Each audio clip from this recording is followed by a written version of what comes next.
Is your snoring disturbing your sleep or your partner's? Let's understand why it happens.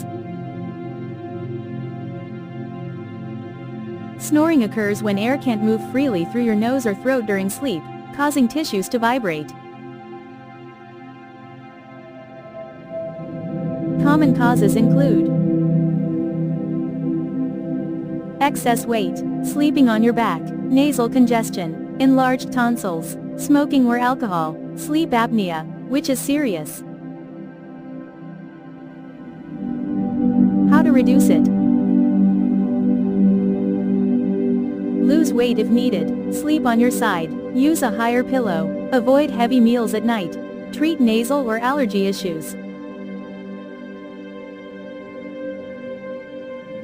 If snoring comes with pauses in breathing, see a doctor right away.